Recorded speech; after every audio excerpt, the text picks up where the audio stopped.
Bonjour tout le monde, mon nom est Daniel Lafrance, bienvenue à un autre tutoriel After Effects. Ce que je vous propose comme tutoriel aujourd'hui, c'est de faire le tour du plugin Fade-In. Le plugin Fade-In est un plugin qui nous permet de faire du motion tracking sur nos vidéos pour pouvoir y insérer des images, graffitis, logos, etc. sur des surfaces en tout genre. On n'a pas besoin d'avoir nécessairement des surfaces carrées, on voit ici sur le plancher là. Donc, on va pouvoir voir comment on fait ça. On peut le faire aussi avec plusieurs trackings sur la même vidéo. Donc, c'est assez performant comme produit. On le retrouve sur Internet ici sur Fadetech. Donc, si vous avez, je vais vous mettre le lien dans la description en bas. Donc, c'est fadetech.com/fadein. Vous pouvez avoir une version d'essai pour 30 jours avant d'acheter le produit pour l'essayer à votre goût. C'est ce que j'ai fait. Puis, j'ai été amplement satisfait. Donc, on va regarder ça ensemble.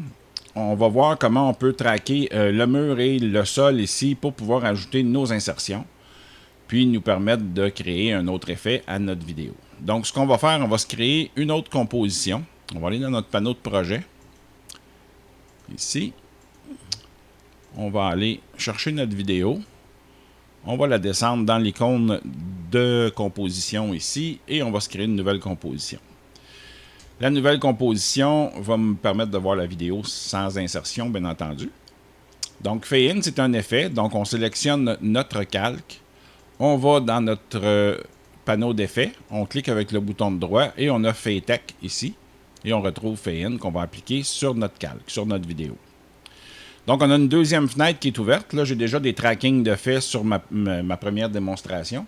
Et j'ai ma nouvelle composition qui est venue s'insérer ici pour me permettre de suivre ce qui va se passer là, présentement quand on va faire le tracking.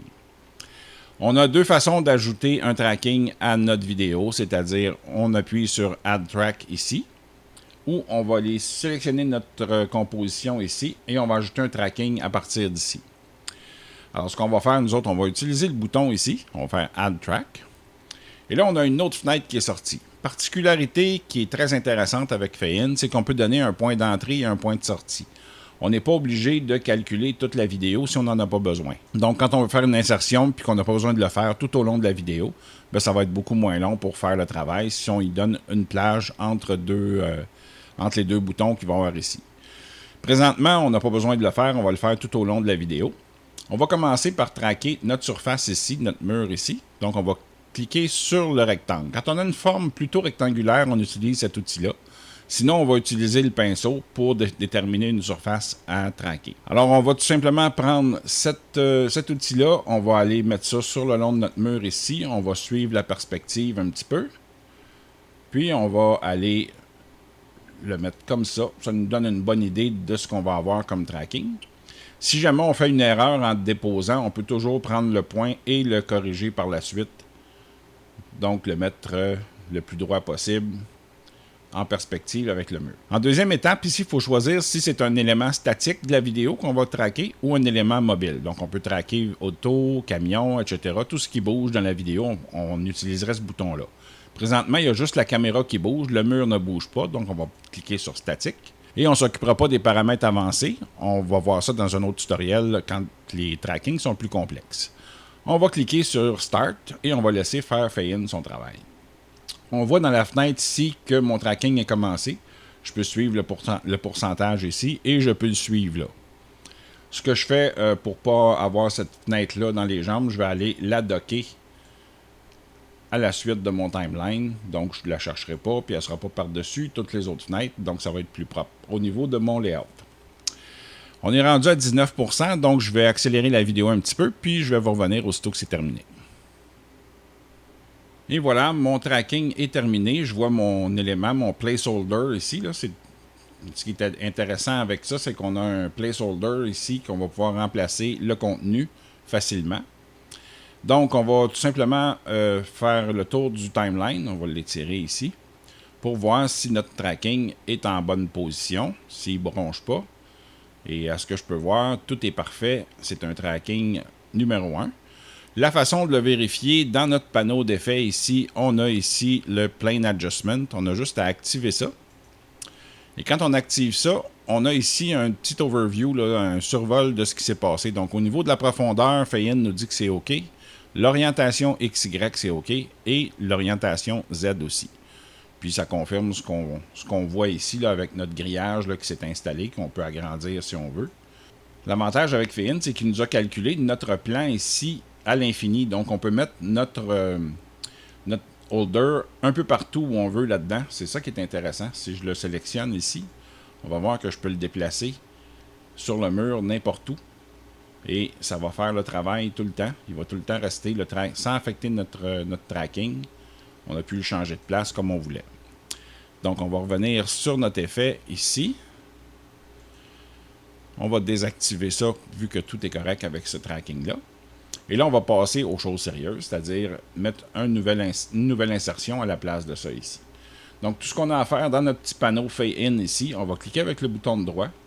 On va prendre le menu Exchange Insert Footage. Et on va aller mettre mon insertion de graffiti que j'ai déjà préparée, qui est une précomposition avec les effets déjà mis dedans. On va faire OK. Et là, on a nos graffitis qui sont installés ici. Là, si on regarde notre timeline, on fait le tour, on voit que tout reste en place, tout est à la bonne place, etc. Donc, à partir de ce moment-là, je peux redimensionner en allant dans le coin ici. Je peux redimensionner en faisant majuscule pour garder les proportions. Je peux bouger ça où je veux sur le mur, ici. Et je pourrais faire la rotation aussi, si le besoin est, là, si je voulais le mettre dans un angle différent, pour pouvoir installer ça comme je veux sur mon mur. Donc, mon insertion est faite à mon goût. Je vais pouvoir baisser ça ici. Et voilà. Là, on voit que ça reste à sa place. L'autre chose qui est importante, c'est que dans les apparences, ici, j'ai deux pipettes que je me sers pour aller chercher ce qu'il y a le plus blanc dans le mur ici et le noir aussi du mur. On va y aller avec le noir. Et on va voir que la teinte va s'ajuster avec le mur ici pour pouvoir se fondre encore mieux dans le décor. Si on ajoute à ça un petit peu de transparence, on va baisser notre transparence disons à 95%, même moins que ça, on pourrait aller jusqu'à 70 ou 78%, tiens, c'est correct comme ça. Donc, ça prend encore mieux sa place. On pourrait mettre d'autres effets par-dessus ça, comme c'est un effet Feyin, on peut mettre d'autres effets de After Effects par-dessus. Si on avait besoin, exemple, d'amplifier le contraste, on pourrait tout simplement aller chercher une courbe. On va aller en correction colorimétrique. On va aller chercher une courbe. Et on pourrait augmenter le contraste ou diminuer le contraste selon le besoin pour ajuster notre scène comme on le veut. Et voilà.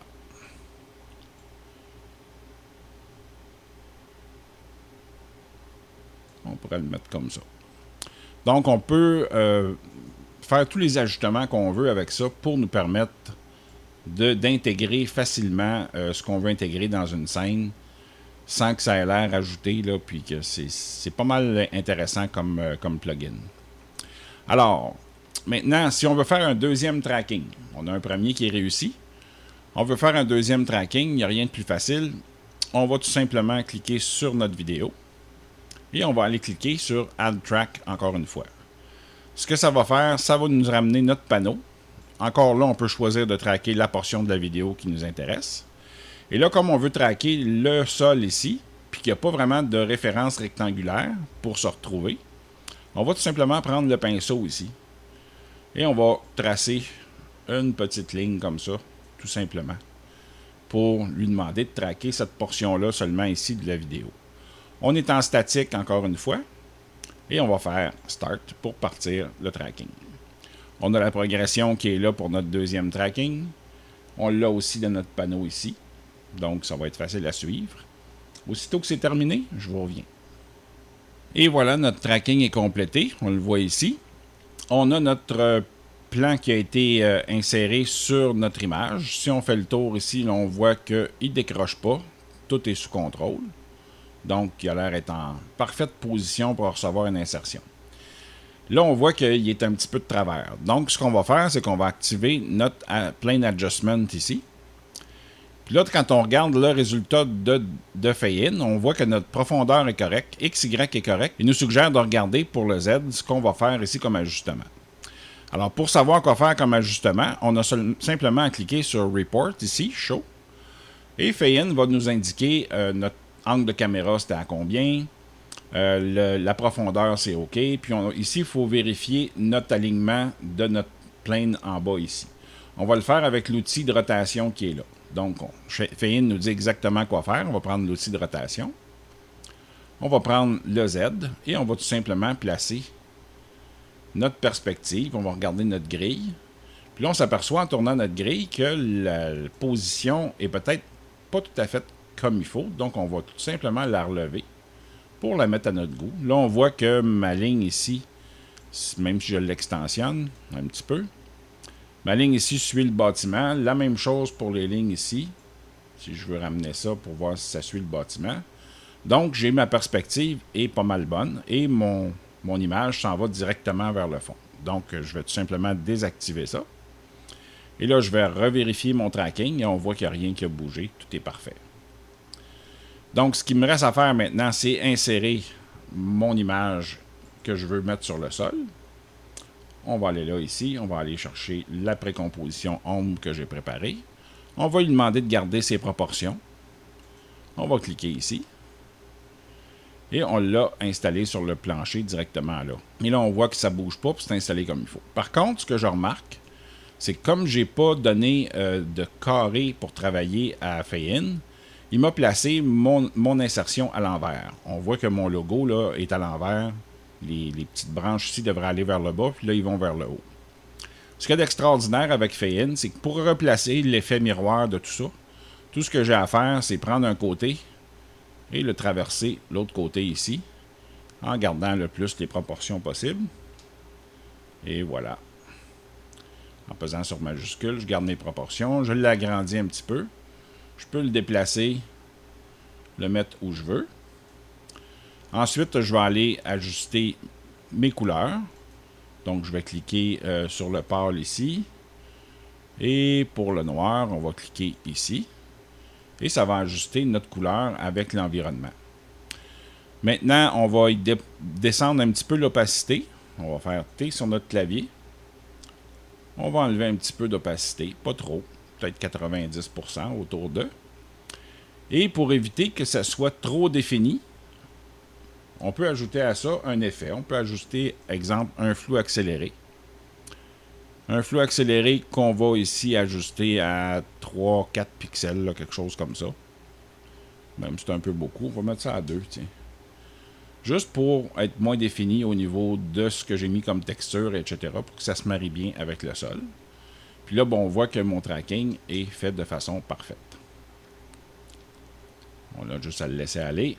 Mais on voit qu'il n'y a rien qui bouge. Tout est sous contrôle. Il n'y a pas de glissement. Tout est à sa place. Même quand ça sort de l'écran, on ne perd pas notre tracking. Tout va super bien. Alors, vous comprenez l'idée. Ça fait un travail assez extraordinaire pour mettre des insertions photos, vidéos.